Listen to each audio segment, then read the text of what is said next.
Breaking just moments ago, an announcement for the campaign of South Bend Mayor Pete Buttigieg. Huge fundraising numbers, $25 million in the second quarter. Joining us now, Bakari Sellers, CNN commentator. He has endorsed Senator Kamala Harris, we should note. Sarah Isker, CNN political analyst, and Jess McIntosh, CNN political commentator, former director of communications outreach for the Hillary Clinton campaign. Jess, look, $25 million is a ton of money, huge, period. Yeah. And then also just $25 million for a guy that no one really had heard of 6 months ago, even more extraordinary. Well, I mean, I think, so he had a wonderful debate performance. I was expecting him to bring in a large haul. This is a very large haul.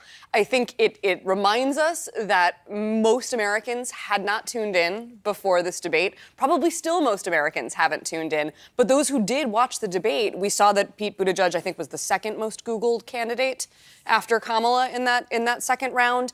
They were just learning who this man was, and he comported himself amazingly. He had that beautiful moment where he called out Republicans very thoughtfully for hypocrisy on Christianity, which I think was something, given the deaths that we've seen at the border and the conditions of the detention centers, that people were really looking for that argument to be made. I think the people who tuned in saw somebody that they didn't know, that they would like to get to know more, and they said so with their money. And Bakari, what does that mean for the other candidates, including, of course, Kamala Harris? Well, I think what he's doing is he solidified himself, this going to Mayor Buttigieg, he solidified himself amongst the top tier. That's what these numbers are about. This is a crucial 7-day period for every Democratic candidate. You're coming off the debate, whether or not you won the first night or the second night, and then you have to post these numbers. And so you're going to see Pete Buttigieg, you're going to see Senator Harris, you're going to see Bernie Sanders and Joe Biden. That is going to be a very solid top tier. The questions remain about the money that will be put up by people like Cory Booker or Elizabeth Warren, as well as Julian Castro. I mean, that is going to be the question. Beto O'Rourke once was a part of this conversation. I don't think his debate performance was awesome by any measure, and I also don't think he's going to put up a big number in terms of fundraising. And people have to remember that you have to reach that 130,000 donor goal and a polling metric in order to get to the stage for the third debate. And there are a lot of very well-known figures who are falling short of that today. A couple metrics. Senator Kamala Harris, we were told, raised $2 million in the just 24 hours after the debate. Yeah, after the debate, just after the debate. So her fundraising numbers will probably be pretty big as well. And Pete Buttigieg, Sarah, we understand, has $22 million cash on hand. He's got a lot of money to spend. And in a way, Sarah, this is just sort of saying, go ahead, Bakari, you're laughing.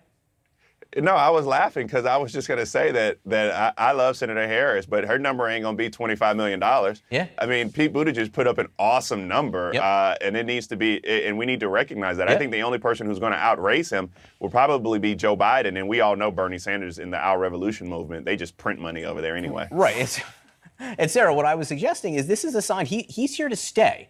He is here to stay, and a force to be reckoned with. He did spend some time raising money. This didn't just happen magically. I mean, he put his shoulder into this. But again, this is a message, I think, to the other candidates. Absolutely. First of all, you're exactly right. He now is done meeting debate metrics pretty much at this point. He will now be guaranteed a place on the debate stage from this point forward, is my guess. But what I found stunning is when you're a senator, a governor, you have a fundraising apparatus that you have built over time, donor lists that you've built over time. You're the mayor of South Bend. You don't have any of that going into this race. It takes money to raise money. It takes an apparatus. It takes time often.